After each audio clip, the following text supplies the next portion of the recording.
Hey, I'm Roman with Gardenio. A lot of folks ask us how to water their plants properly in containers. Here are 4 tips on how to do just that.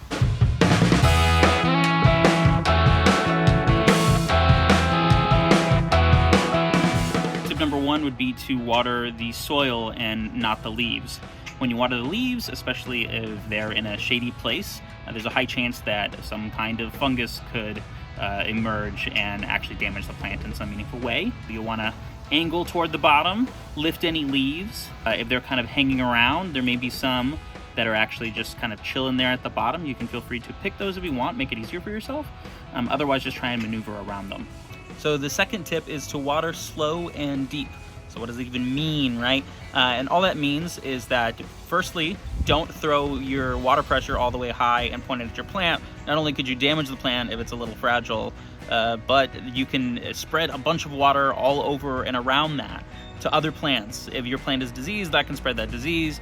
Otherwise, that water can splash up onto the bottom of the leaves and again create fungus and disease that you don't want there. Also, don't flood your plants. If you flood your plants and there's a bunch of water chilling on top, that can make the bottom leaves get wet, and again, in hot conditions, that can produce a fungus that can take down your entire plant. So if you flood your plant, mulch can dip out, and that's a waste of good mulch.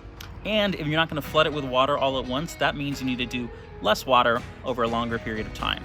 So that means hang out with your plants for 30 seconds, a minute, just lightly watering to make sure that it gets watered thoroughly. When people talk about watering deeply, this is what they mean: a little bit over a longer period of time. Tip number 3 is the finger test.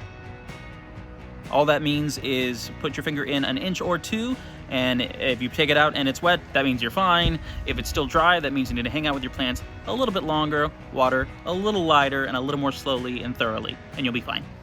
This final 4th tip is about soaking the bottom of your plant, or as I like to call it, bottom soaking.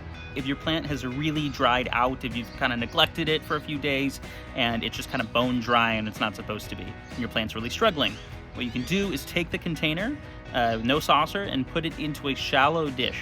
I'm using a casserole pan here, but you just set it in the dish where it's about an inch or 2 deep, and let it sit there for maybe about 15-20 minutes while it soaks in the water from the bottom upwards. That can be one way to get it a little more thoroughly watered. So that's it. Those are the 4 tips to help you water your plants a little bit better. If you want to start growing your own food and herbs at home in small outdoor spaces with an app to help you as you grow, just go to growgardenio.com or follow us everywhere on social media at growgardenio.